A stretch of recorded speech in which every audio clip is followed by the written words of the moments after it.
Está começando mais um Wall Street Cast, direto de Nova York, no nosso estúdio na Times Square. E hoje a gente vai conversar sobre algo que eu defendo, que eu, na verdade, vivencio, que é o fato de falar para os brasileiros da importância de investir em dólar, na moeda americana, nos Estados Unidos.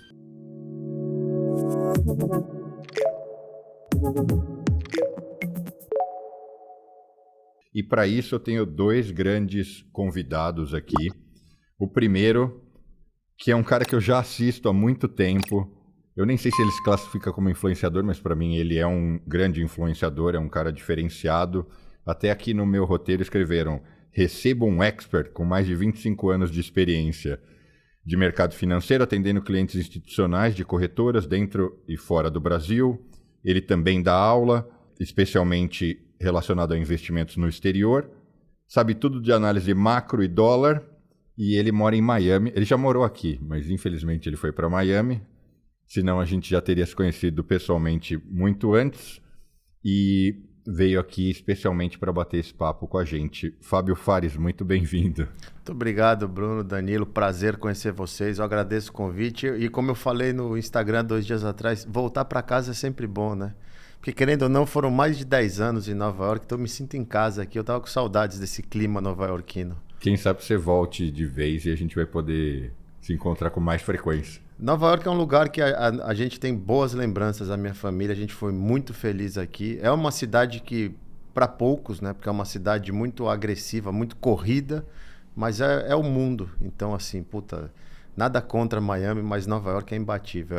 Eu falo, a gente não dá valor, às vezes, por ter sido uma coisa muito próxima da gente, mas olhar para trás e falar, cara, eu morei 10 anos em Nova York, é um orgulho, porque não é para poucos ter uma oportunidade dessa. Nova York eu acho demais, cara, demais. Sensacional. E o meu parceiro super frequente aqui, meu parceiro, amigo, sócio, eu vou resumir muito rapidamente o histórico dele, porque eu acho assim, eu sou fã do trabalho dele.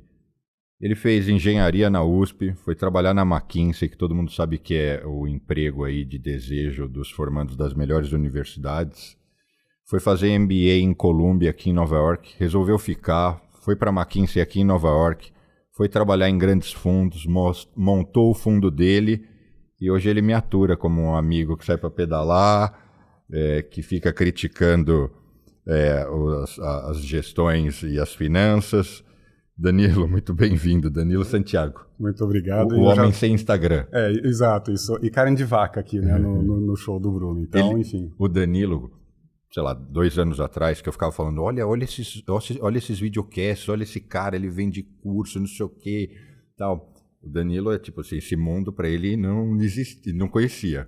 Eu falava, entra no Instagram do cara. Ele falou, mas eu não tenho Instagram. Bloqueia, eu não posso ver. Eu tive que abrir uma conta no Instagram. Abre uma conta, acho que você não tem nem sua foto, né? Não tem perfil. Mas eu tenho um post para falar para ir lá no Twitter, que é onde eu coloco algumas coisas. Bom, você já viu então aqui você tá calibre. De frente com dois caras meio fora desse universo digital, se aventurando. Bom, mas o papo é para a gente falar sobre investir, por que investir nos Estados Unidos. Porque eu ainda vejo, não é nem que eu vejo muito, é quase que é regra.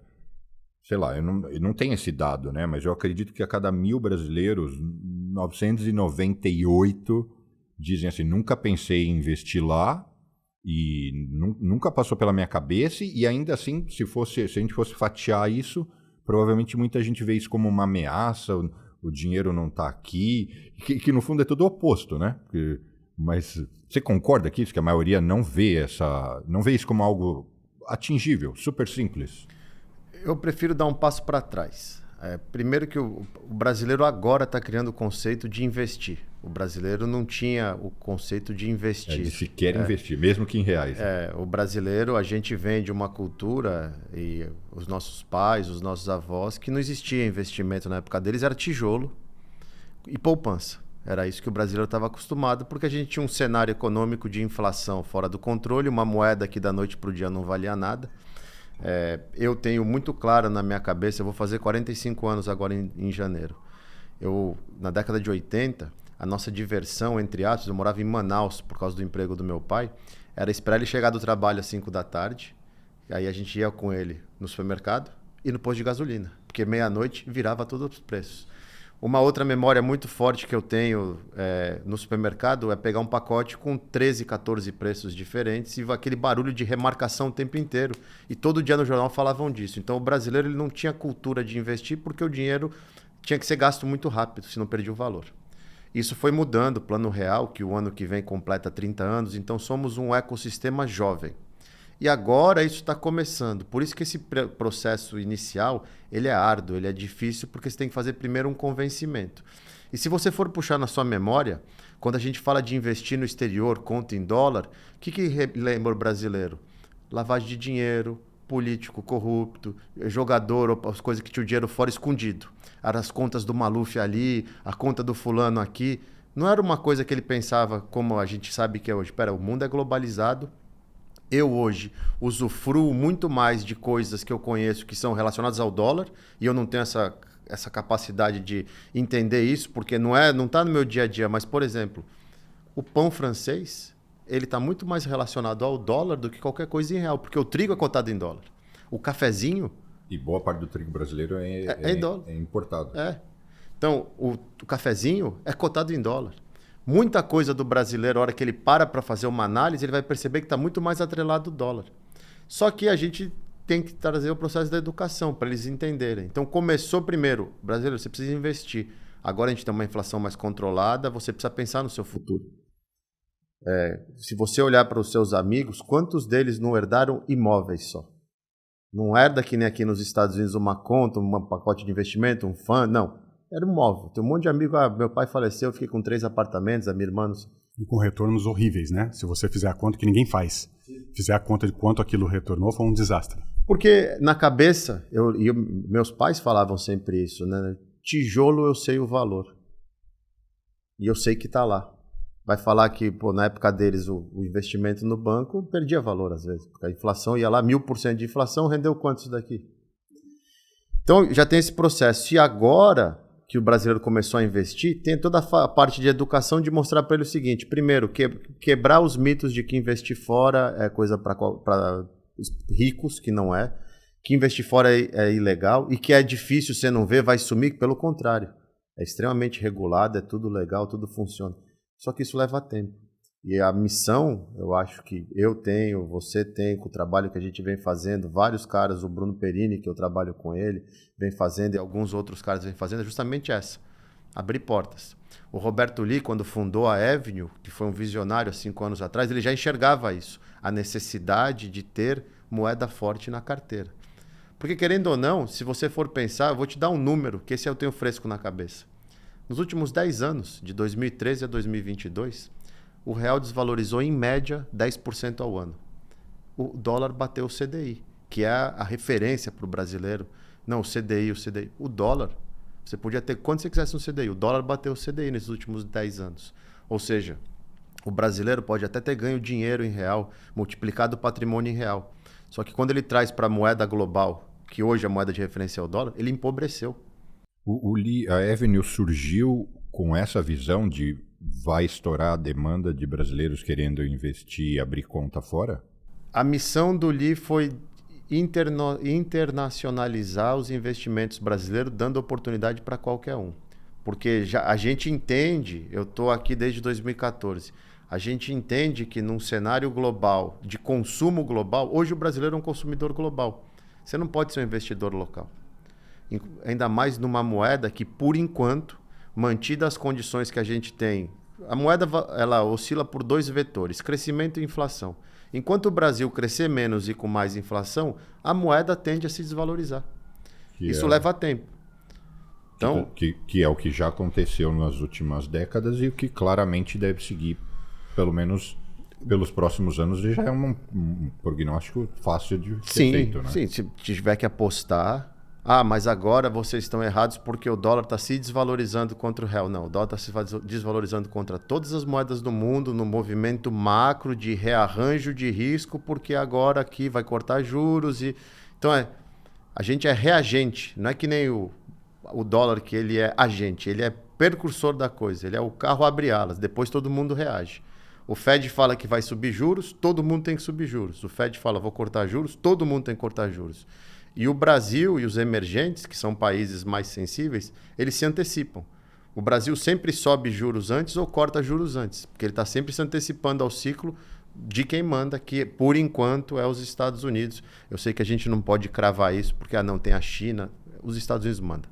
Bom, mas então, fazendo o recorte inicial, né, que você falou assim, olha, eu vou daria um passo até atrás, que é o fato do brasileiro sequer, a boa parte, pensar em investimento. Mas daqueles que já investem, ainda assim, até poucos anos atrás, a resistência ou a visão de que é acessível investir fora era, sei lá, quase inexistente. E hoje ela melhorou, mas ainda é pequena. E a sua opinião é essa? É medo? Tem muitos mitos a serem quebrados, né? Tem muitas dificuldades que o brasileiro não entende que elas não existem mais. Então, o primeiro mito é da legalidade e da facilidade. Você tem que quebrar esse mito. O segundo problema que tem é impostos. Eu não entendo imposto. Agora vai vir até a nova tributação que vai melhorar em alguns aspectos e tirou a isenção de R$35 mil mensais, que para quem investe pouco fica meio frustrado. Mas no longo prazo a reforma melhorou para quem investe fora. Mudaram várias coisas que fica mais amigável para o investidor brasileiro investindo aqui fora. Mas outro ponto é, como que eu faço?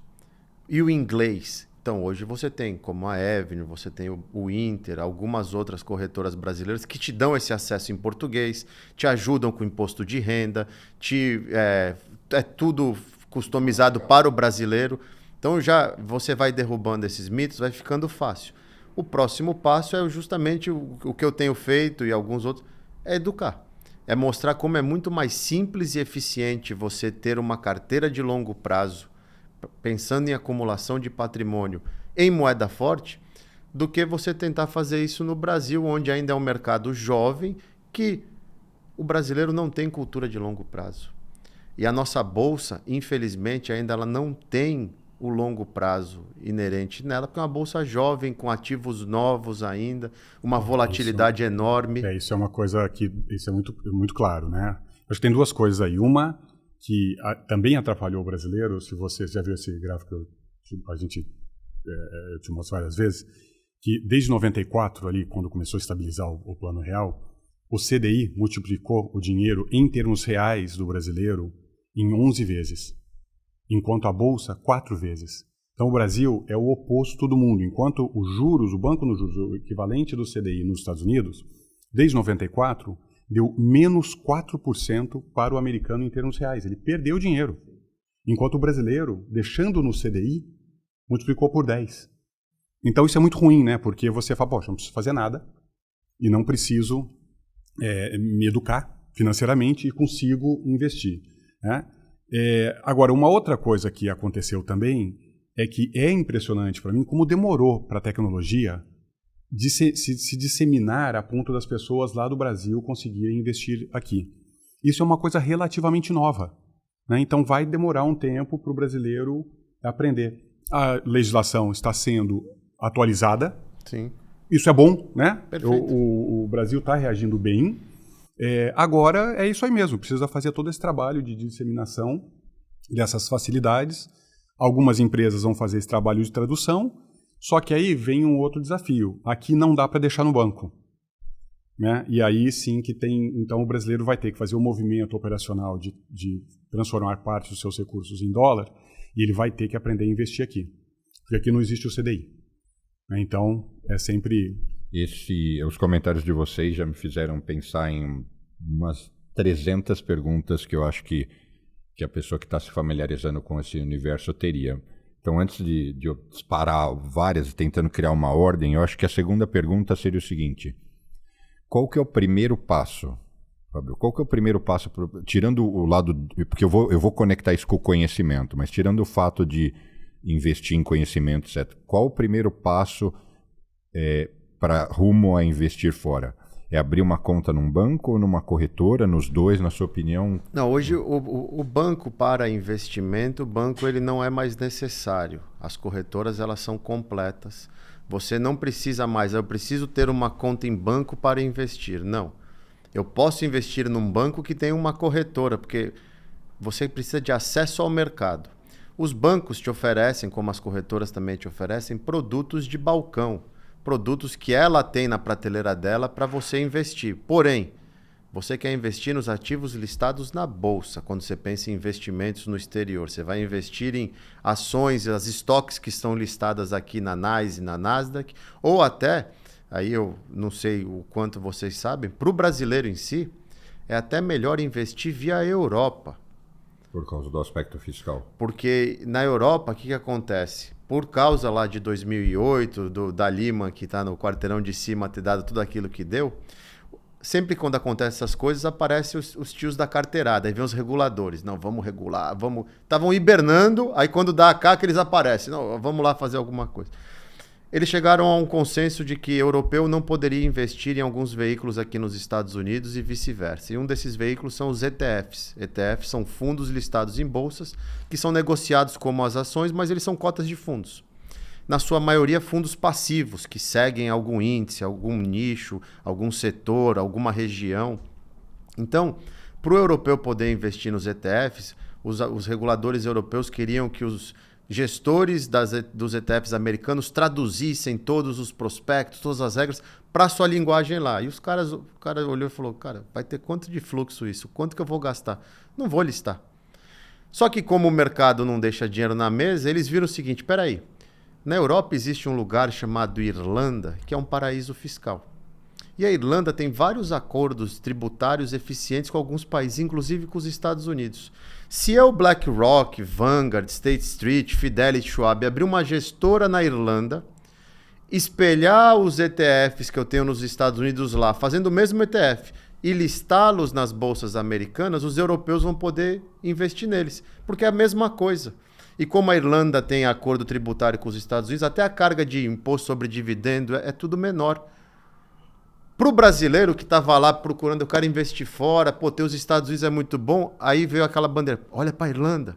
O brasileiro olha para a Irlanda, o que a Irlanda oferece? Ou os ativos domiciliados na Irlanda oferecem para o brasileiro de vantagem. Quando o brasileiro investe nos Estados Unidos, na bolsa americana, nos ativos americanos, o brasileiro tem duas obrigações com o governo americano, com o IRS. Ele vai pagar 30% de imposto sobre dividendos que fica retido na fonte. A corretora já faz isso para você, você não precisa se preocupar. Você só informa a Receita Federal brasileira, olha, eu já paguei o imposto lá, não vou pagar aqui. Joia. E você fica exposto, a partir do momento que você tem um portfólio maior de 60 mil dólares, você fica imposto sobre herança. Se você falece, os titulares da conta vierem a morrer, tem que pagar o imposto sobre herança para o Estado, para o governo americano. De 40%. Ele não é de 40%. Esse é outro mito que a gente tem que quebrar, porque todo mundo fica 40%. Não, não é. Ele começa em 18% e passando de 1 milhão ele vira 40%. Mas você tem que pagar o imposto. E 18% sobre um patrimônio que você guardou, pô, já é bastante. Mas pode ser 40% também. A Irlanda, paraíso fiscal. Então eu, brasileiro, olho para os ETFs listados na Europa, que são iguais aos ETFs americanos, e eu vejo o seguinte, espera aí, se eu invisto na Irlanda, pela Europa, num ETF irlandês de acumulação, o que é o ETF de acumulação? Ele não te paga, ele não distribui o dividendo. Ele recebe das empresas do portfólio e reinveste automaticamente. Então não tem fluxo para o cliente. A Irlanda tem acordo com os Estados Unidos, esse imposto já cai para 15%. Eu, como investidor, já ganhei metade de vantagem porque eu vou pagar menos imposto. Ou o meu ativo vai sofrer menos carga tributária. Irlanda é paraíso fiscal, não tem imposto sobre herança. Então o brasileiro já se livra de outro problema, o imposto sobre herança. Mas como o mundo não é perfeito, a única corretora que dá acesso para brasileiro na Irlanda é uma corretora americana, a Interactive Brokers. Se você não fala inglês, você tem uma barreira do medo do cara, será que eu estou fazendo direito? Esse fluxo cresceu tanto nos últimos anos que a Interactive Brokers já tem um staff brasileiro lá. Lá na Irlanda? Aqui nos Estados Unidos, no back-office deles, no atendimento, eles respondem e-mail em português, eles te atendem no telefone em português e eles estão traduzindo a plataforma. Por isso que a Avenue, por exemplo, lançou agora a conta em euro. Por que ela lançou a conta em euro? Porque tem ETFs lá que são em euro, em dólar, em franco suíço, em libra. eles vão ter que listar isso daí daqui a pouco, porque essa demanda só cresce por causa da eficiência. Mas não tira o escopo, Bruno, eu não quero também, de investir no exterior, porque é uma forma mais eficiente, mas você tem os dois lados, investir nos Estados Unidos ou via Europa nos ativos americanos. Mas deixa eu tirar várias dúvidas. Essa sugestão de ir para a Irlanda é para um pagador de um residente fiscal brasileiro, não um residente fiscal americano, logicamente. Só brasileiro. E aí, o que você diz, o que você sugere é que daí o brasileiro abriria uma conta na Interactive Brokers da Irlanda.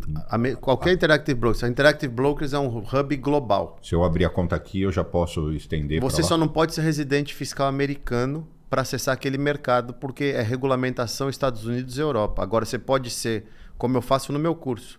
No meu curso eu tenho gente do mundo inteiro, brasileiros, residentes fiscais no mundo inteiro, e o carro-chefe, quando eu falo invista de qualquer lugar do mundo em ativos globais, é porque se você não é residente fiscal americano, para vários outros países que seja residente fiscal, é mais eficiente você usar os ativos listados na Europa. Então você pode acessar eles de qualquer lugar do mundo, basta ter uma conta na Interactive Brokers, porque ela é global. Ela vai te tratar pela sua residência fiscal, mas ela te dá acesso para todos os mercados que os reguladores deixam você acessar. Entendi. Então abriria aqui. Vocês devem ter, logicamente, essa resposta, eu não lembro. A Interactive Brokers, eu posso ter cartão de débito e crédito? Ela tem duas parcerias. Uma com a Wise, que ela deixa você vincular um cartão da Wise, que é quase que automático, na sua conta e vai funcionar igual. E se você tiver um portfólio acima de um certo valor, ela te oferece um Amex, daqueles que abre portas. Só que daí tem uma taxa de administração anual de $495, ou se você quiser abrir portões, $795. Mas é aqueles cartões que você não põe nem na carteira, que é pesado. Ela te dá esse direito também. Então, isso dá. E aí uma coisa interessante, eu uso a Interactive Brokers para gerenciamento das minhas estratégias para os meus clientes. E uma coisa que eu posso atestar é que a eficiência operacional deles é impressionante. E eu uso os APIs deles para construir várias carteiras. É impressionante. Você viu hoje de manhã eu rodando um pouco disso para verificar se eu precisaria fazer alguns ajustes nas contas. É uma robustez tecnológica ímpar. Nenhum outro broker, mesmo americano, chega perto do que eles fazem. É incrível. Agora, sabe por que eu fiz essa comparação? Porque por muitos anos, o que eu recomendava para amigos era o seguinte: pega o avião, desce nos Estados Unidos, seja onde for, vai no Bank of America com seu passaporte, abre uma conta, transfere a grana.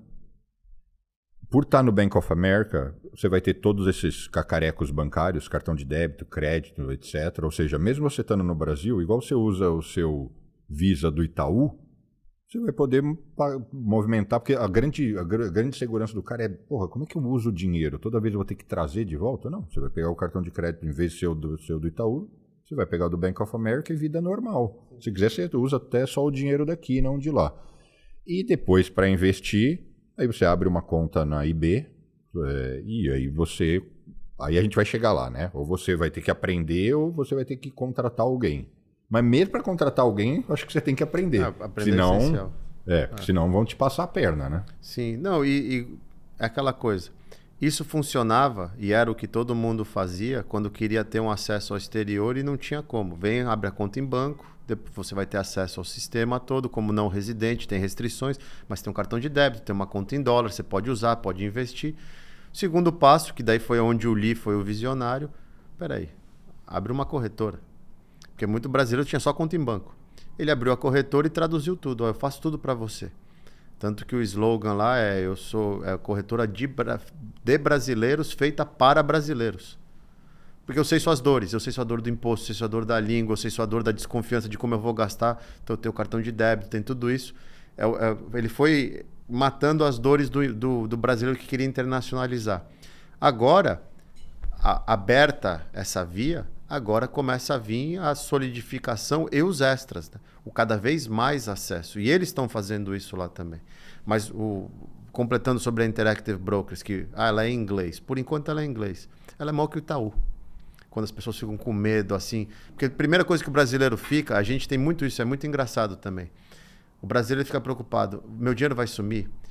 E se ele quebrar, o que acontece? Coisas que você fala para um americano, para o europeu, o cara fala, mas o que você está perguntando? É que isso é da época de, sei lá, Nacional, Banco Isso. Nacional, aquelas situações no Brasil, né? E corretora nos Estados Unidos, os ativos, se você abrir uma conta cash, os ativos são segregados. Não existe na história americana evento onde esse dinheiro sumiu, porque é segregado. Mesmo as contas mais complexas são as contas em margem, para você fazer shorts, coisas bem mais complexas. Tem $500 mil de seguro por titularidade. Então, e não é 500 mil, eu te devolvo 500 mil, não. É se o broker quebrar, se o ativo tiver ali junto com deles, e você perdeu 300 mil, eu te devolvo os 300 mil, porque eles vão recuperar uma boa parte do broker. Não existe sumir o dinheiro desses brokers. É muito mais seguro do que banco. Banco, você está dando o dinheiro para o banco usar. O broker, ele está como um administrador do seu dinheiro e não é dele. Eu tenho vários empresários, amigos bem-sucedidos, caras com mais de 50, 100 milhões de reais em investimento e quase todos já em diferentes momentos falam, Bruno, me explica onde está o risco. E quando eu explico coisas básicas, como por exemplo, se você tem ações, se a corretora quebrar, as ações continuam sendo suas, ou seja, não tem nada a ver com a corretora, coisas muito óbvias, eles falam, nossa, eu não sabia. Então eu vejo como falta conhecimento, né? Mas só para a gente não se perder. Então, a sua sugestão é a Avenue, então, agora, ela é banco e corretora ou ela é só corretora? Ela é corretora com o que eles chamam de conta banking. É o primeiro passo para você bancarizar o seu ecossistema. Você tem uma conta banking, onde você tem um cartão de débito, que é o básico do básico. Aí você pluga os CDs, né, para comprar os certificados, que é o CDI americano. O Money Market, que é um fundo DI que tem aqui também, que é o banco que oferece. Você vai plugando essas pequenas coisas. Eu acho que com o tempo, a ideia que eu vejo, não só da Avenue, mas o BTG está chegando aí provavelmente esse ano, a XP já está aqui, o Inter está vindo forte também, é inserir o brasileiro no sistema financeiro americano. Eu quero ver a hora que chegarem no crédito, que essa vai ser a porrada interessante, né? Que o brasileiro é acostumado a pegar dinheiro CDI mais um monte, pegar a Fed Funds, alguma coisa, e falar, não, peraí, em dólar ainda? Mas é o começo. Por parte dos investimentos, o brasileiro não precisa de nada disso. Ele precisa de uma corretora que vai te dar um veículo. Como você falou, como o brasileiro quer ter a segurança mas como eu uso meu dinheiro? Aí você acopla um cartão de débito na conta para o cara falar, pô, eu uso meu dinheiro. Mas o certo é os investimentos aqui de fora não serem para isso. Serem justamente para você se aposentar um dia na sua vida, porque a melhor forma de você acumular e preservar o seu patrimônio é fazendo isso em moeda forte. Independente do que acontecer na vida daqui a 10, 15, 20 anos, com uma arma na cabeça hoje, eu compro dólar e vendo real, porque eu acho que o real vai estar mais desvalorizado ainda do que está agora daqui a 10, 20 anos. Se eu tenho um patrimônio em moeda forte, mesmo que eu viva no Brasil, chegou a hora de me aposentar, eu vou ter no mínimo preservado o meu poder de compra, porque o real pode desvalorizar o que for, o meu montante está lá salvo, rendendo o que tiver que render, eu não vou nem pôr o rendimento na equação. Quando eu trago ele de volta, eu mandei por menos reais, estou trazendo por mais reais. Independente do que acontecer no Brasil, eu me protegi da inflação provavelmente. Eu já me balanceei isso, coisa que no Brasil é muito difícil. Porque no Brasil, como não tem educação financeira suficiente, o brasileiro ele olha para o IPCA e ele fala assim, mas o IPCA está 4%, tá uma boa. O IPCA não é a inflação que pega no seu bolso. O IPCA é a inflação que o governo usa para fazer as coisas dele. Como aqui nos Estados Unidos é igualzinho. Só que a diferença é que o governo aqui ele é um pouco mais honesto nesse aspecto e ele faz todas as atualizações pro americano em cima do índice de inflação que afeta ele. Diferente no Brasil, que a gente tem tudo reajustado pelo IPCA, coisas do governo, aposentadoria e tudo mais, só que a nossa inflação está muito mais próxima do IGPM, que pega o componente dólar na cesta dele, do que para o IPCA. No Covid isso foi descarado. O IPCA lá 6, 7, o IGPM 20. O IGPM explodiu. Por quê? O componente dólar. Muitas das coisas que a gente usa no nosso dia a dia no Brasil está atrelado ao dólar. Então, investir fora para o brasileiro, pensando em segurança de poder de compra e tranquilidade lá na frente, tem que ser um bom pedaço em dólar. E existe também o risco extremamente binário, improvável, Mas você ter todo o seu dinheiro em um único país Sim.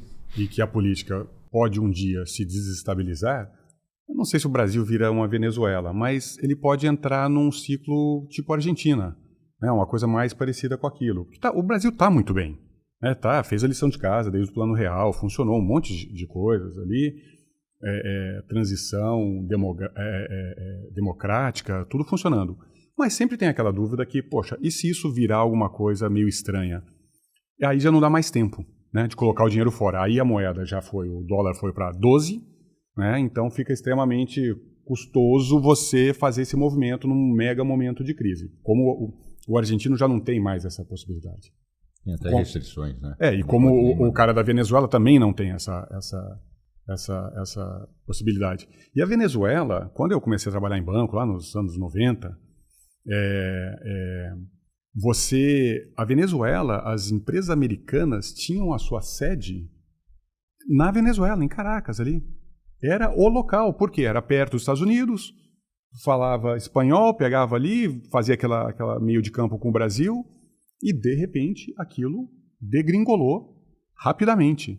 Então acho que, de novo, é um motivo binário, improvável, mas também tem esse componente. É um seguro extra. Essa ideia de abrir uma conta num banco de varejo americano, então você acha que é desnecessário hoje em dia? Não é desnecessário, mas não é essencial. Você não precisa disso para poder investir aqui fora. Entendeu? Você pode usar as contas em corretoras e todas elas hoje te dão esse cartão de débito.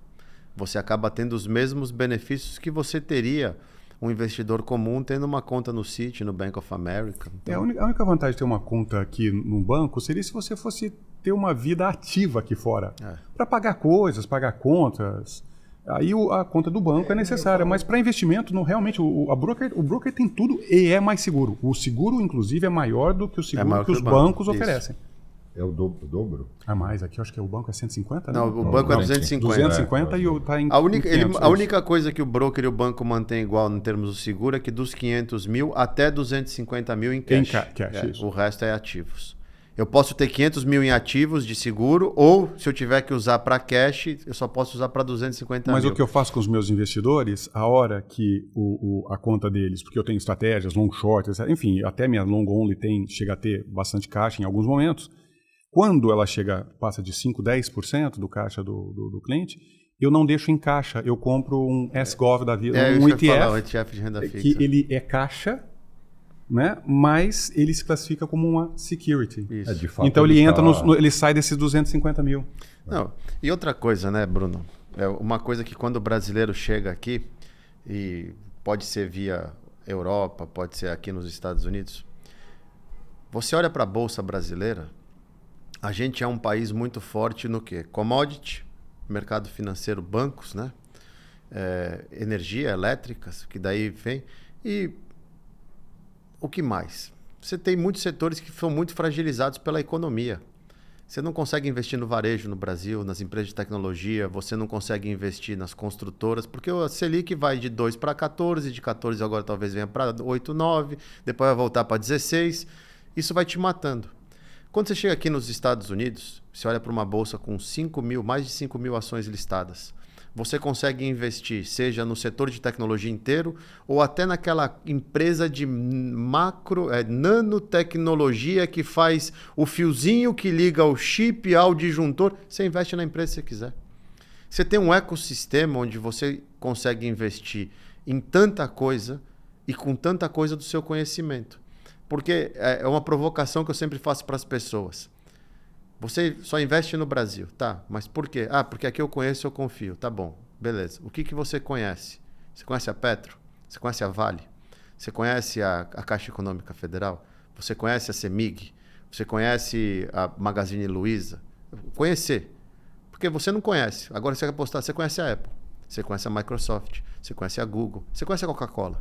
Você conhece a Starbucks, você conhece a Nike, você conhece a Levi's, você conhece a Gap. Aí o cara fala, eu conheço tudo isso. E eu consumo mais disso. Outra provocação nessa história toda é o que a gente fala. O que faz parte do nosso dia a dia hoje?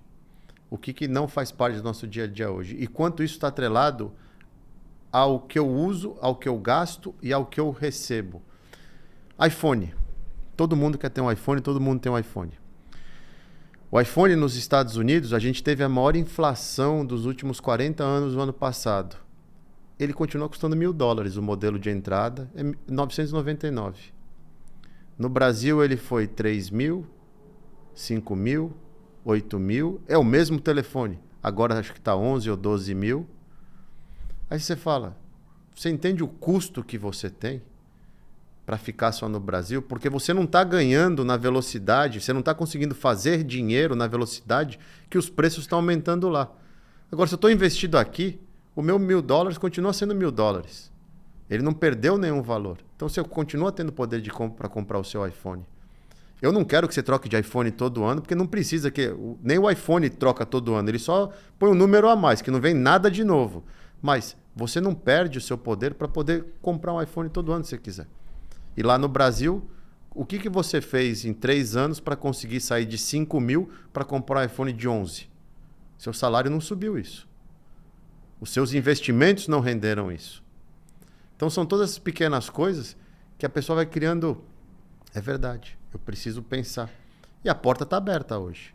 Porque você tem uma enormidade de material didático, seja vídeos do YouTube, seja eventos como esse que nós estamos fazendo, podcasts, seja livros para ler, seja sites. Você tem site brasileiro que faz cobertura aqui fora de análise fundamentalista, de gráfico, de histórico de empresa. Você tem muito material. Então, assim, é ter vontade e ter o entendimento que eu troco a palavra de investir no exterior hoje, não é mais um charme, um luxo, não é mais uma coisa legal, cool, não, é uma necessidade para o brasileiro. E nem julgo o governo, eu não gosto de entrar no aspecto político, para mim é tudo farinha do mesmo saco. Só vai trocando o lado do braço, é tudo igual. O Brasil precisa de várias coisas estruturais que nenhum lado vai fazer, porque dói, e aí você não se elege de novo. Que é o que vai acontecer agora nessa tentativa na Argentina. Provavelmente, já vi que já estão reclamando do cara. Só que ele tem que fazer o que tem que fazer e fazer rápido, porque... Torcer para ele sobreviver, né? Exato. Conseguir terminar o mandato. Exato. Então, isso não vai mudar. Agora, o que o brasileiro tem que pensar é justamente nisso. Antigamente, 2003, 2004, 2005, todo mundo conseguia vir para cá. Eu vou para Disney, ou eu vou até mesmo para Europa. Qual brasileiro consegue viajar hoje, uma vez por ano que seja para cá? A nossa moeda hoje, a gente fala, não, mas está 4,80, olha como melhor. É, porque a gente está ancorado no 5. Eu embarco 16 de agosto de 2014. Eu dei saída fiscal definitiva do Brasil porque eu vim para ficar mesmo. 2,33 meu câmbio de saída. 2,33. Não fazem 10 anos. A gente está com 5 agora e assim... Ah, mas está melhorando. Tá, vai melhorar o quê? Vai voltar para 4? Eu acho muito difícil. Talvez 4,50 é para soltar rojão. E para daí investir mais aqui fora, aproveitar essa janela. E fica ainda nisso momentaneamente, né? Se já bater uns 4,50 ainda corre que vai subir. Você entende? E o que é mais engraçado, o Danilo tocou num ponto... Eu também acho muito difícil o Brasil virar uma Argentina, uma Venezuela, porque o Brasil é um bicho totalmente diferente. A gente só gosta de brincar com o precipício, mas a gente nunca pula. Só que a gente morre de medo e deixa todo o nosso dinheiro lá. E o mais engraçado, 2 turmas do meu curso, já tive milhares de alunos, com muito orgulho, os caras morando em Portugal, Inglaterra, Austrália, investindo no Brasil ainda. Você fala, mas por que saiu? Ah, eu tenho medo do governo, não concordo com isso. E seu dinheiro está lá. É o que eu falo com alguns amigos. Eu tenho as mais diversas sacanagens, né? Mas eu pergunto assim, você colocaria todo o seu dinheiro na Colômbia? Onde está seu emprego? Onde estão seus imóveis? Onde estão seus negócios? Você é empresário, né? Onde estão seus negócios? Ele tem 100% do risco Tudo dos no ativos, Brasil, né? emprego, empresa alocado num país emergente, que ninguém faria daqui para lá, né? Isso é a falta de educação financeira. Porque, por exemplo, uma das coisas que eu levantei foi justamente esse tema. Qual que é seu perfil de risco? Ah, eu sou agressivo, não sei o que. Eu falei, não, que você é agressivo é porque seu emprego é em real, sua casa é em real, mas e para os investimentos? Ela assim, mas o que tem a ver meu emprego e minha casa com os meus investimentos? Eu falei, o seu perfil de risco engloba o seu risco total. Você já tem renda no Brasil, você tem seu imóvel no Brasil, sua previdência no Brasil. Aí você vai ter todos os seus investimentos no Brasil e você está com medo que o Brasil vire uma Venezuela. Desculpa. E o que às vezes me impressiona, que eu acho que é o mesmo ponto que o Bruno falou, o produto que eu vendo para os meus clientes já é para quem já tem um certo nível de exposição aqui fora, já tem alguma estrutura. Mas de vez em quando eu fico chocado que eu converso com algumas pessoas de famílias com uma quantidade muito grande de recursos e você pergunta para ele, mas você tem uma estrutura fora? E a pessoa não tem. E a pessoa é uma pessoa com milhões, com muito dinheiro. E eu falo assim, isso que impressionante. O cara até tem uma conta num banco, né, num banco famoso. Então vai ser ali no JP Morgan, na Goldman, pode até ser. E tem um pouco de caixa lá e não faz nada. E, na verdade, são pessoas que estão focadas no seu dia a dia do Brasil, na sua empresa. Aquilo ocupa 100%. Não é que eles não estão fazendo nada. Mas é impressionante como isso fica negligenciado ali, fica totalmente desatento e está totalmente desbalanceado. Né? Não faz o menor sentido dado a quantidade de ativos que essas famílias têm e o quanto que eles ainda têm no Brasil. Olha só, então a gente meio que cobriu essa história de por onde começar, né? Que é onde abrir uma conta. E aí, indiretamente ou diretamente, vocês dois comentaram um negócio que eu acho que é o passo seguinte, que é assim, o que fazer com o dinheiro? Tudo bem, abrir a conta, transferir o dinheiro. Eu acho que tenho duas perguntas. A partir de quanto esse negócio é para mim? É para o cara que está assistindo e falar, eu não tenho 50 mil reais, dá para fazer com 5 mil reais, tem que ter 500 mil reais? Acho que essa é uma pergunta. E a segunda pergunta é, tudo bem, mandei a grana, o que eu faço com ela? Porque foi o que vocês comentaram. O brasileiro está acostumado a ter um investimento seguro, né? Nada é 100% seguro, mas ele põe lá alguma coisa atrelada à Selic e está garantido e o rendimento é bom acima da inflação. Aqui, se você ficar nisso, no longo prazo, momentaneamente agora o juros está alto, mas historicamente é muito baixo. Não tem como o dinheiro ficar parado. Você tem que assumir riscos, senão você não ganha. O que você fala, Fábio? Pouco a grana dá para vir? Dá. Hoje em dia, a moeda nos atrapalha, né? Porque a gente fala pouca grana. Começa com $100 todo mês, $200 todo mês, são 500 mil reais. Então, assim, realmente assusta. Mas eu tenho aluno de todas as classes sociais e é muito engraçado, né? Muito engraçado não, até usei a palavra errada. É muito gostoso ver que muita gente com pouco que quer já começar aqui e ele fala, cara, eu consigo mandar $50 por mês, funciona? Eu falo, funciona. Porque também tem uma coisa, Bruno, você foi atleta, então você vai entender o que eu vou te falar. Eu corri maratona. Eu corri 3 maratonas na minha vida. Eu sempre gostei de esporte, joguei bola, não era minha praia, e depois de velho fui correr maratona. É criação de hábito. Hoje eu tenho pouco e eu só consigo mandar $50. Mas quando você começa a fazer todo mês, começa a ver o resultado, você começa a criar formas de você querer fazer mais daquilo. E para o investidor, só tem uma forma de fazer mais daquilo, é gerando mais renda. Ele não vai deixar de comer, ele não vai deixar de pagar a conta dele para investir. Então eu já vejo isso, eu estou há 3 anos no meio educacional, indiretamente e diretamente hoje em dia, já tive mais de 15 mil alunos e a gente vê esse efeito muito nítido nas pessoas. Ele começa a querer fazer mais e ele fala, eu já tenho meu trabalho, eu tenho minhas contas, eu já cortei meus custos, já estou adaptado para ter uma vida de investidor, eu gasto menos do que eu ganho, eu invisto menos, eu quero investir mais. Ele vai buscar uma segunda fonte de renda, ele vai fazer uma outra coisa, ele vai trocar um hábito ruim por um hábito bom para fazer mais.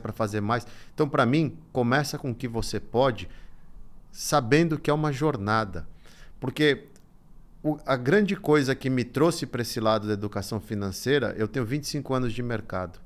Eu já vi de tudo. E eu vejo um monte de gente achando que vai chegar hoje no mercado, ficar milionário amanhã e acabou. E ninguém fica. E sabe o que é o mais engraçado? Esses caras que ficam vendendo isso são os mesmos caras que admiram o Buffett, que foi ficar bilionário depois de velho, que admiram um Peter Lynch, cabelo branco, que admiram um Howard Marks. Tudo macaco velho de mercado que mostra que enriquecer é um processo. Então, nada é do dia para a noite. Eu acho que tem que começar. $20... Tem muita taxa faz o câmbio, não sei o quê. Mas você pode começar com 50, $100 todo mês, ou mês sim, mês não. Mas começa, porque aquilo vai ativar em você várias coisas boas de querer fazer mais. O hábito, a disciplina. Para abrir conta nesses, né, na IB, Tem mínimo? Não. Hoje em dia não tem nenhuma corretora tem mínimo. Se eu quiser abrir a conta e depositar $100, está tudo certo. Tem custo de manutenção? Não tem custo de manutenção, nada. Hoje em dia é muito... Nem de trading. Nem de trading.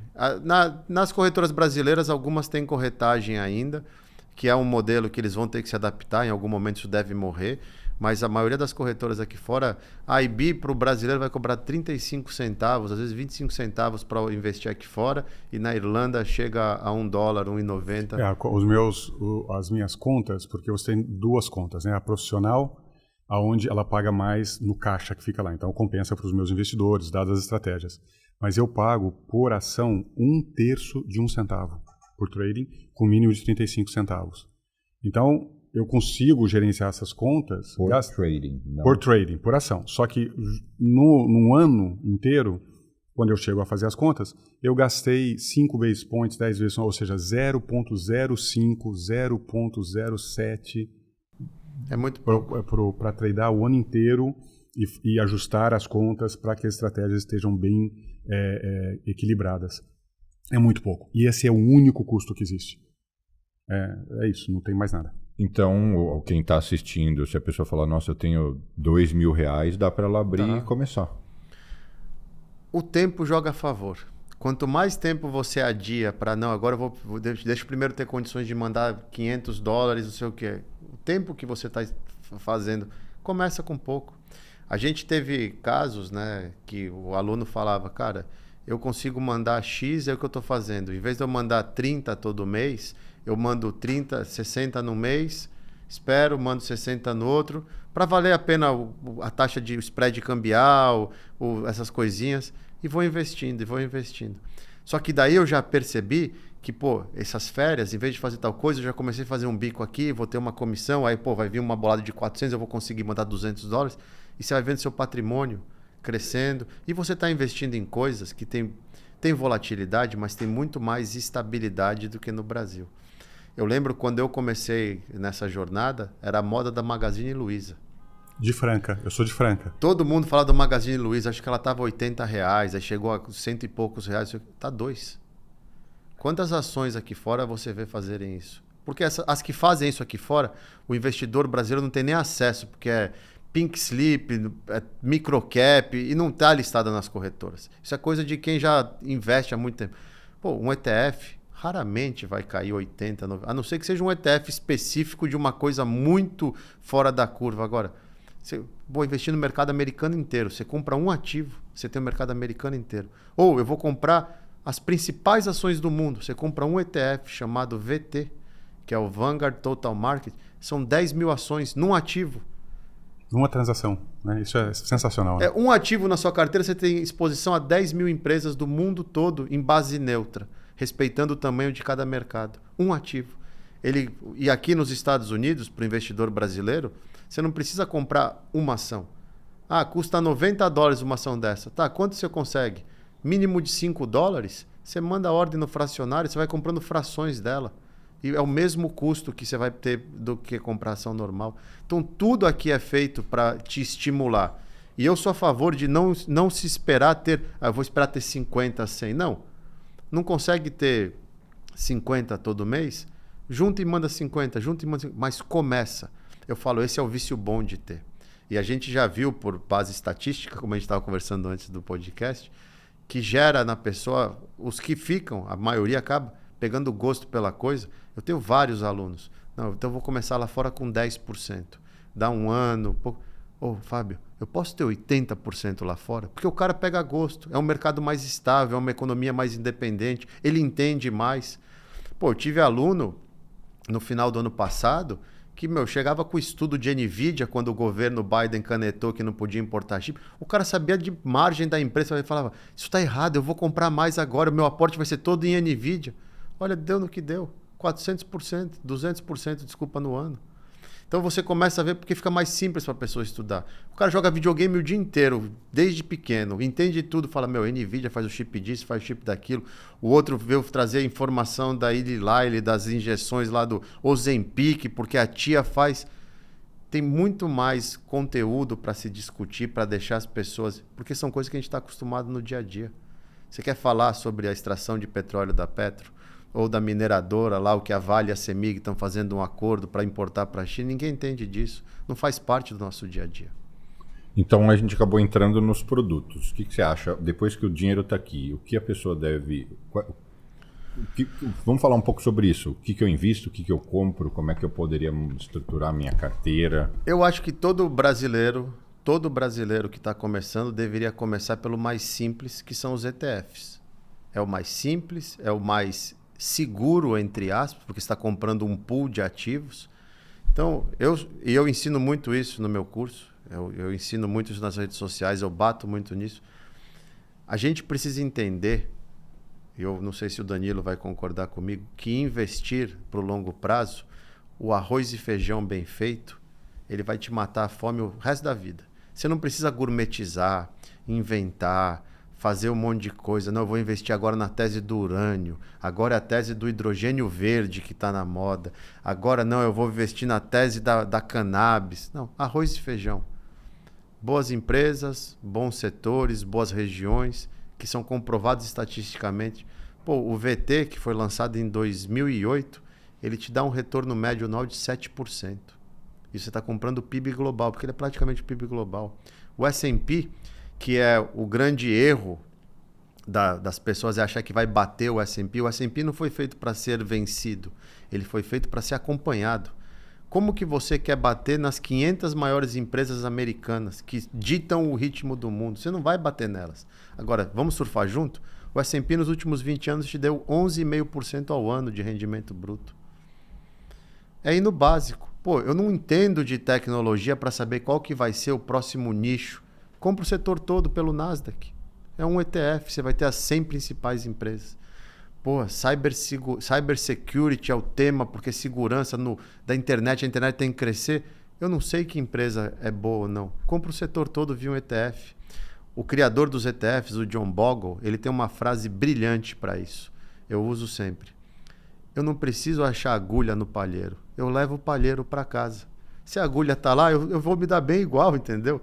Eu não preciso ficar procurando. Se você pode, compra o palheiro. E aqui, você pode comprar uma fração do palheiro. E se a agulha estiver lá no palheiro, essa fração vai ser remunerada por isso.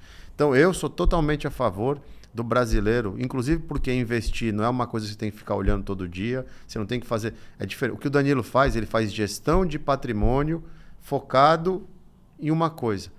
É um profissional. Eu sou um investidor que tenho família, tenho meu trabalho, tenho filho, tenho meu hobby.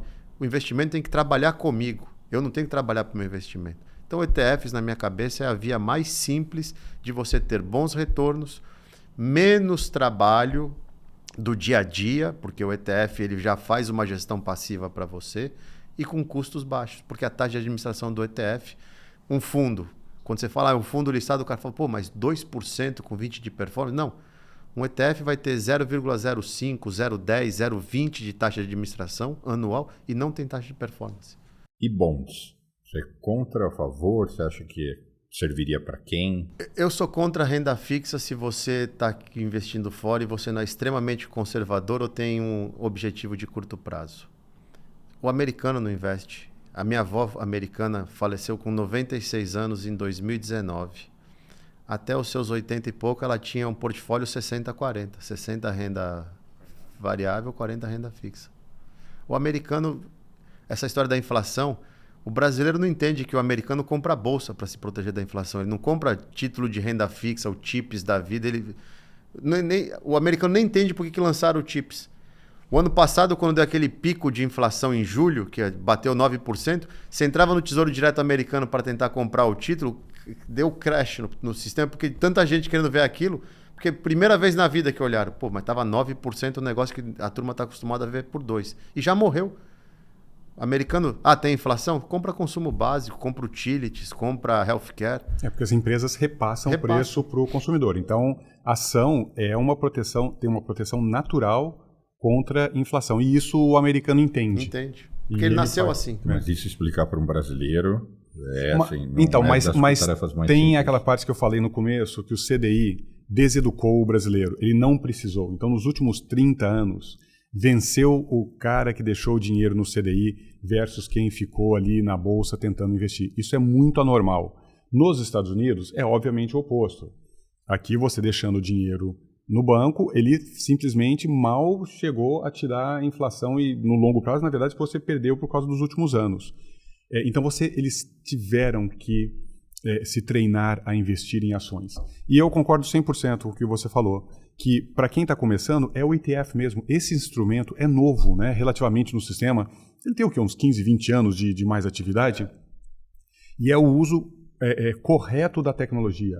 Ou seja, é tudo automatizado, são, na grande maioria, ou quase todos, investimentos passivos, que vai te dar aquela exposição, seja desde global até nichos, aonde a pessoa fala, olha, realmente não é meu expertise, não é o que eu faço, eu vou comprar ao longo do tempo, inclusive ele anula o risco de câmbio, ele anula risco do preço daquele ativo, porque vai variar. Vai variar. Tudo vai variar. Então, se ele fizer isso ao longo da vida, mesmo com recursos relativamente reduzidos, ele vai, depois de 25, 35, 45 anos, 50 anos, vai acumular um bom patrimônio. E essa eu acho que é a maior lição para tirar disso. Né? Eu perguntei de bonds só porque em alguns momentos, às vezes tem bonds pagando bem, com essa volatilidade de mercado, às vezes se você é expert, se você tem conhecimento, você sabe comprar bons produtos. E aí é a dificuldade. Esse que é o problema.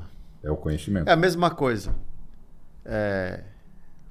Eu vou te dar acesso ao mercado internacional, vem aqui na minha corretora comprar um bonde de Cosan em dólar. Você fala, peraí, sério, cara? Pô, o brasileiro perdeu dinheiro em bonde de Americana em dólar. Bonde de Gol, bonde que não está internacionalizando nada. A partir do momento que uma empresa precisa te pagar 18% de juros para captar dinheiro, o problema está na empresa. Está totalmente fora isso. Então, eu acho que bonde é o seguinte, Bruno. Ou você tem uma demanda, uma necessidade e um entendimento para fazer. Pô, meu patrimônio é muito grande, eu quero pegar Quero diversificar. Eu vou pegar um pouco de renda fixa, porque meu patrimônio é grande, e vou travar minha taxa 5, 6, como deu agora. Você tinha bonde de Microsoft pagando 5, você tinha treasuries longas pagando 5, 5,5, aí beleza. Agora, para o afegão comum, para o brasileiro que foca em construir um portfólio de ação, você quer renda fixa? Você tem Tesouro Selic lá no Brasil, você tem o Tesouro IPCA, você tem uns títulos bons, fica na sua praia, que a Selic é para isso. Eu, inclusive, eu falo que o CDI é um dos grandes problemas do Brasil não evoluir. Porque não força ninguém a querer fazer melhor. Entendeu? Então, enquanto o Brasil tiver essa mãe, e tá tudo bem se o Brasil quiser continuar assim, tá tudo bem. Mas eu sou crítico a isso porque acomoda todo mundo, acomoda o empresário, acomoda o sistema financeiro, acomoda o governo, porque o governo pode se endividar e tá tudo bem. Mas é insustentável, né? Um insustentável. dia tem que parar. Não, né? já é insustentável hoje. O que você vai fazer? Você vai desvalorizando a moeda. Mas o CDI é o grande câncer. Por que o cara faz? O empresário, por exemplo. Ficou difícil, eu corto o custo, estaciono no CDI, hora que melhorar, eu volto, ponho o custo. E o empresário está certo. Porque a história toda tem que ser uma conjuntura de todo mundo se ajudando. Governo, empresário, povo, tudo funcionando, como é aqui nos Estados Unidos. Esses juros altos que estão, eles não vão durar tanto tempo. E esse assunto vai dissipar, vai morrer. E a própria sociedade americana não fala dos juros altos. A gente brasileiro, tarado por juros, vê juros em dólar e fala, caramba, o americano, vai lá ver o fluxo de bonde que o americano, ele não mudou a alocação dele. Ele investe, ter um mercado de capitais forte é uma maneira de você ter o seu país crescendo. Porque é uma maneira da empresa captar dinheiro barato. É uma maneira de você inserir o cidadão na economia real, porque o cara está investindo na empresa, ele ganha... eu sou sócio disso, eu quero ver crescer. É uma cadeia do bem. O problema é que tem toda uma parte da biografia antiga, do pessoal que escreve com a mão que não é destro, que acha que isso daí isso é concentração de riqueza, e não é.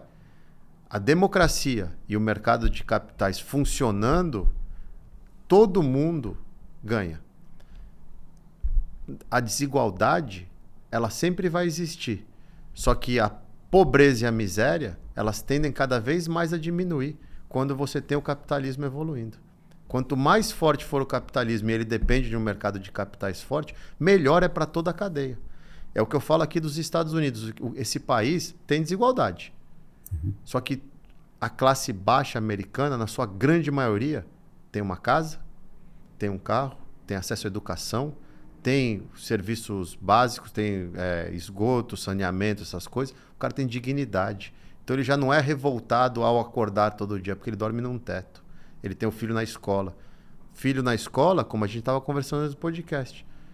Onde eu morava, onde ele mora, é desde o filho do jardineiro até o dono de hedge fund. Estão na mesma escola, porque moram no mesmo CEP e têm acesso a isso daí. É óbvio que se o filho do dono de hedge fund, eu vou pôr meu filho numa educação privada, isso é uma escolha minha. Agora, se eu estou morando ali e a 3 quarteirões tem umas... Todo mundo tem acesso à mesma escola. Então isso insere todo o contexto de a mentalidade de investir, de pensar no futuro. O CDI, eu sou hoje, com o conhecimento que eu tenho, extremamente crítico. Eu acho que o CDI ele acomoda a gente como país. E eu acho ruim. E aí, eu concordo com tudo que você falou, especialmente essa parte de vem com a grana para cá, compra ETFs. E aí uma coisa que é óbvia, está implícito. Você tem que se educar. Você tem que procurar conhecimento, senão você não consegue fazer isso. Mas um passo a mais. Mesmo não. Eu vou procurar conhecimento, eu vou lá, me qualifico, tudo. Ainda assim, você gosta da ideia de ter um advisor? De ter um consultor? Eu não sou contra. A tradução contra. No Brasil é isso, né? Um consultor de investimentos, né? Eu acho que, primeiro, o brasileiro não entende a figura do advisor, porque no Brasil é um outro modelo, né? O advisor que é um modelo que não cobra nada. O advisor nos Estados Unidos é um parceiro seu. Porque ele vai ganhar um percentual do seu patrimônio que ele vai administrar muito bem para fazer jus ao pagamento que você tem que fazer para ele. Então é uma parceria. A gente está junto. Ó. Advisor, me ajuda, eu não tenho tempo, eu não quero entender. Eu vou pagar a sua taxa de administração, sua taxa de performance, mas você tem que performar. Não performou, o cara pode ir embora. No Brasil, esse sistema está crescendo agora, porque viram que o sistema que se iniciou de assessoria, onde era baseado em produto, né, que era o fee-based, não era fee-based, você vendia por produto, viram que não funciona muito, que tem um conflito de interesse bizarro e gigantesco. Então, não tem como falar mal de uma indústria que aqui nos Estados Unidos, na Europa, no mundo desenvolvido, é secular. A Advisor existe desde os primórdios do mercado financeiro, que é muito mais fácil. Quando você andava de moto, você entendia da moto, você sabia mexer na moto, mas você não queria ter um puta mecânico cuidando da sua moto? Sem dúvida. Eu prefiro para poder focar em outras coisas. Exatamente. Então eu não vejo problema nisso e o advisor ele caminha com você. O problema é que esse conceito tem que chegar no Brasil. Porque no Brasil o cara é um assessor, mas ele tem um conflito de interesse, porque a indústria é assim, não julgo as pessoas, a indústria de força é assim. Não, ó, é a ação do mês, é esse produto estruturado, tal do COI, ou tem essa... vamos fazer uma trava de alta, porque a gente está sabendo que vale, está achando que vale, vai subir com ganho limitado. E eu ganho... Onde é que eu ganho nisso? Eu ganho quando eu te vendo o produto, eu vou ganhar comissão em cima da venda do produto. Aí tem um conflito muito grande. Eu não estou defendendo seus interesses. Eu estou tentando ajustar os seus interesses à minha necessidade de fazer renda através dos produtos que eu vou te vender. É muito conflito. Esse eu não concordo. Agora, vamos sentar, traçar um plano. Eu vou te mostrar as estratégias que eu uso. Se fizer sentido para você e estiver de acordo com o seu perfil de risco, deixa eu gerir seu patrimônio e para isso eu vou te cobrar uma taxa. E se eu performar além do mercado um fee de performance e der certo, tá todo mundo ganhando. Porque o FII não vai matar o ganho. E seu patrimônio vai acumular e você vai poder fazer outras coisas. Então eu não sou contra advisory, não. Eu penso igualzinho. Eu acho que a dificuldade é só achar o bom, né, advisor. Como é bom, difícil achar um bom médico por uma necessidade que você tenha. E chega uma hora que você precisa de muita especialização, né? Que é o que eu faço. Tem mais isso. Eu sou um super especialista, não só em US Equities, né? Mas eu acompanho 65 empresas e várias delas há 2 décadas. E é isso que eu vendo para os meus clientes. Então, isso exige também um nível de especialização muito grande. Para o seu advisor estar fazendo alguma coisa, falando, isso não tem a menor chance de você conseguir fazer, até por uma questão de quantidade de horas, que eu vou trabalhar minhas 8, 10, 12, 14 horas por dia, criando conhecimento em cima daquele grupo seleto de empresas, e vou fazer isso durante décadas. Aí, enfim, você tem que ir atrás de alguma coisa que tenha uma parte específica muito, muito clara. Para a gente dar uma detonada, BDR, Tranqueira, né? O BDR é uma maneira... A gente chama na bolsa lá da bosta de um recibo, né? Não sei se pode falar assim, mas é uma bosta de um recibo. O BDR ele é uma coisa que tem que se tomar muito cuidado, porque ele tem tanto risco que a pessoa não entende. Porque, por exemplo, a maioria das empresas que tem BDRs no Brasil, que são as que a turma investe, a própria empresa nem sabe que tem o BDR, porque não é a empresa que está lá. Foi um agente financeiro que teve a ideia de falar, quer saber, eu vou listar a Apple no Brasil. Custodiou a Apple aqui e emitiu o recibo lá. Então, tudo bem, a empresa é o Itaú, é o Bradesco, mas se der um problema, você pode ligar na Apple, o Tim Cook vai te falar, eu nem sabia que eu tinha ação no Brasil, cara. Eu não estou listado no Brasil. São BDRs não regulados. E tem uma cadeia de ineficiência. A principal é, o seu risco Brasil continua sendo 100%. Então, por que eu vou comprar um ativo que vai me manter no risco Brasil se eu quero diversificar globalmente? Já começa por aí. Segundo, custos. Entendeu? O pior, além do BDR, não é o BDR em si. São os ETFs listados no Brasil que... O ETF é tão safado, mas tão cachorro, que você pega lá o ETF listado no Brasil, ele vem aqui nos Estados Unidos, compra o ETF aqui nos Estados Unidos, engorda a taxa de administração e te vende no Brasil. Ou seja, ele tá te chamando de preguiçoso. Porque era só abrir a conta aqui e fazer a mesma coisa, pagando metade, às vezes 2 vezes menos a taxa. E não. Você compra o ETF lá no Brasil, que está comprando o mesmo ETF aqui nos Estados Unidos e engordando a taxa de administração para você. Eu falo, cara... Eu concordo. Eu quis jogar só para provocar, porque eu acho que isso tem que... tem gente que ainda defende, né? Fala, são soluções tortas, né? Que, dada a facilidade agora de abrir uma conta direto aqui fora do arcabouço regulatório brasileiro, sim, obviamente muito mais fácil. E vocês querem saber uma coisa? É mais fácil abrir uma conta aqui fora do que no Brasil. Tá ficando, né? Não, hoje já é mais fácil. Eu abro conta para aluno, ajudo, abro conta para cliente em menos de um dia. Lá no Brasil você ainda demora 1, 2 dias para abrir conta, às vezes precisa de um documento. A Interactive Brokers nem documento pede na largada. O que eles pedem aqui? Aqui eles só querem... A principal coisa é o W8, para provar que você não é residente fiscal, porque ele não quer ter problema com o governo americano, com a IRS. Então é nome, é Tax ID, é residência, tudo. Aí passa num primeiro crivo, depois vão te pedir uma foto com o passaporte na mão e um comprovante de residência, só. Às vezes no Brasil não tem lá, precisa da cópia autenticada, entendeu? Ainda aqui é mais rápido do que no Brasil. E não fui eu que descobri, os alunos que me contam. Que eles abrem a conta, mesmo na Avenue. Demora mais a ponta Brasil da Avenue do que a ponta americana. Porque a Avenue tem que abrir a conta dos dois lados para poder ser um... Eu tive cliente meu, americano, residente, que abriu a conta em 15 minutos. Ele abriu, entrou os dados, mandou algumas coisas super básicas, obviamente os sistemas aqui todos conectados. A conta abriu, ele fez um wire, chegou em 30 minutos, eu implementei a estratégia para ele. Ou seja, no espaço de 2, 3 horas, tudo feito. Incrível. Agora, também a gente tem que ser honesto. O sistema bancário americano, ele podia ir lá no Brasil e conhecer o nosso Pix, entendeu? As coisas que a gente faz, porque aqui é muito arcaico. Os bancos estão muito para trás, enquanto as corretoras estão na frente, isso, né? Exatamente. Banco americano, até você quer pôr os caras de castigo, né? Abre a conta no banco lá para você ter um dia. Eu sofro com isso.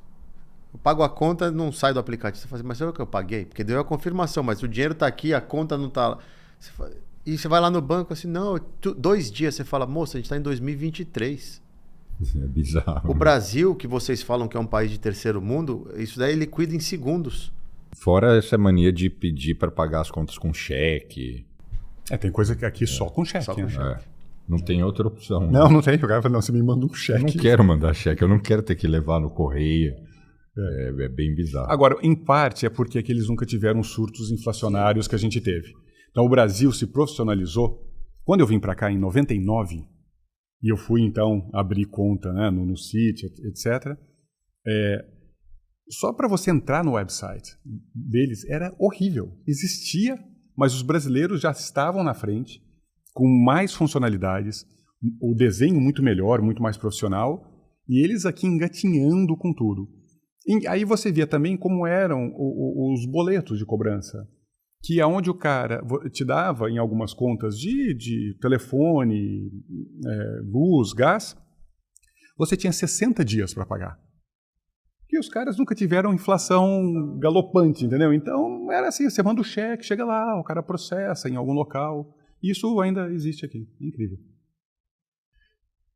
Fábio, o que você acha que a gente deixou escapar nesse papo de dolarizar o dinheiro? Eu acho que a gente cobriu Sim, muita coisa, se não tudo. Eu acho que a gente cobriu bastante coisa, o básico, o essencial. Primeiro ter um plano, saber da importância e da necessidade, abrir a conta numa corretora, buscar educação financeira. E é muito complicado, né? Porque quando a gente fala isso, busca educação financeira, a pessoa fala, você fala isso porque você está vendendo o curso. Eu falo, não, eu falo isso porque é necessário.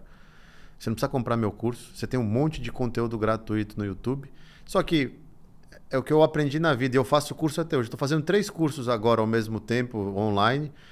Eu vou lançar a turma agora no começo de janeiro para melhorar o conteúdo da turma. Por que a gente compra um curso para estudar?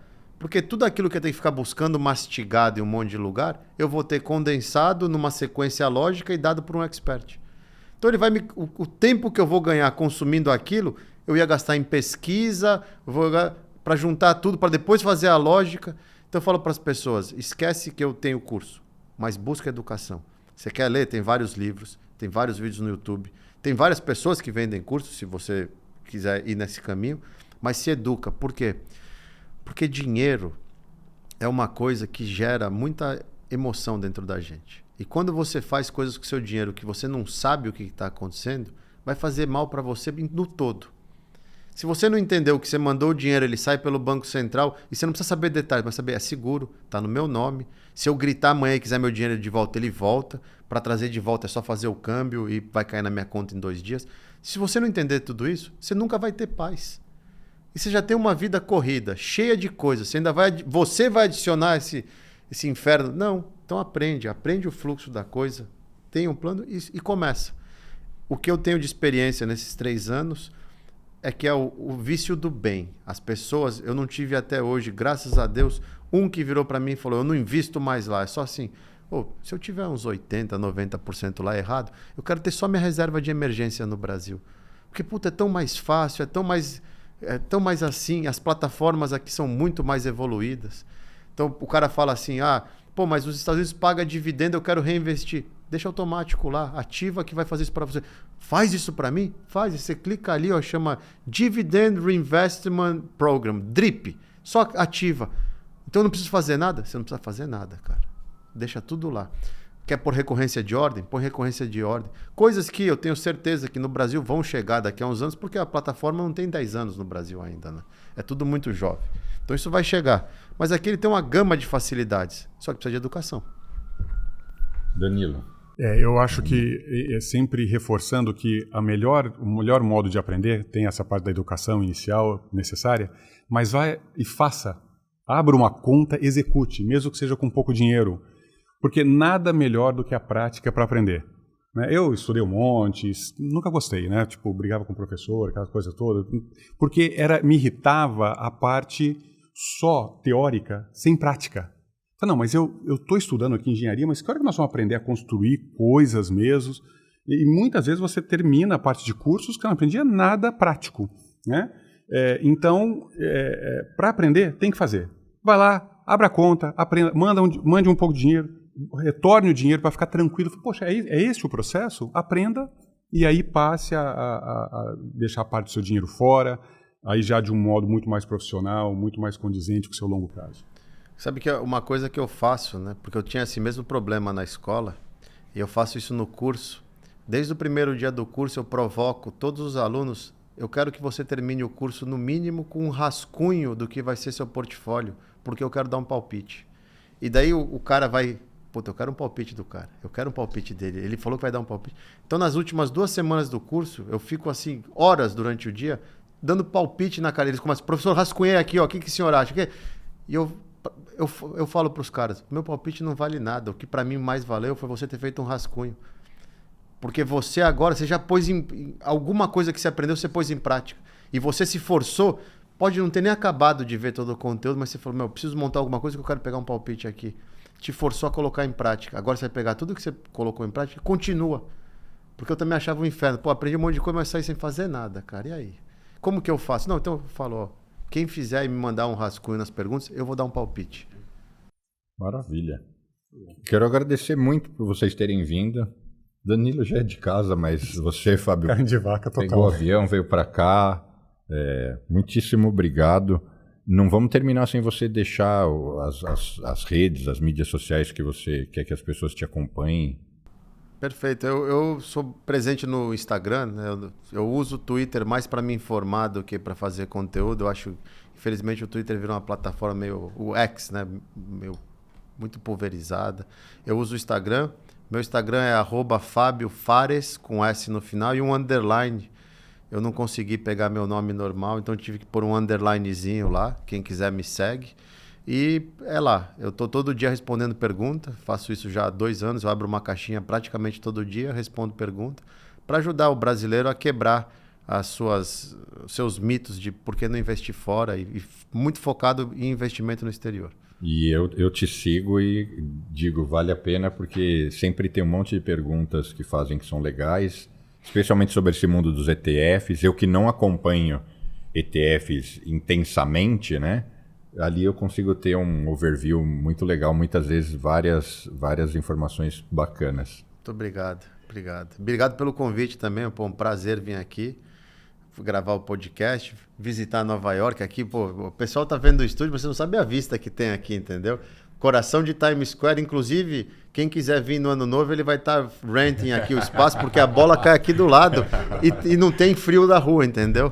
Privilegiado, muito bonito aqui, parabéns e muito sucesso. Tá convidado para voltar sempre que quiser. Obrigado. E Danilo, também deixa o seu, não Instagram, mas o seu Twitter. No meu Twitter. Seu, que não na verdade, mais Twitter, né? É, agora o X, Twitter. Isso. Que na verdade eu uso porque ele é um microblog, na verdade, né? E os gráficos que eu coloco, e que se você tiver num computador e clicar no gráfico, ele vem em alta resolução. Então dá para a pessoa ver muito bem. Só por isso, e se aparecer outro, uso também. É Rational, né, com T, _ IM, de Investment Management. É o meu identificador ali no Twitter. Eu não respondo pergunta, não sou ativo, não sigo ninguém lá. Mas às vezes eu quero falar sobre um assunto e eu uso isso para mandar para os meus clientes. É mais fácil do que ficar mandando e-mail, alguma coisa. É só por isso.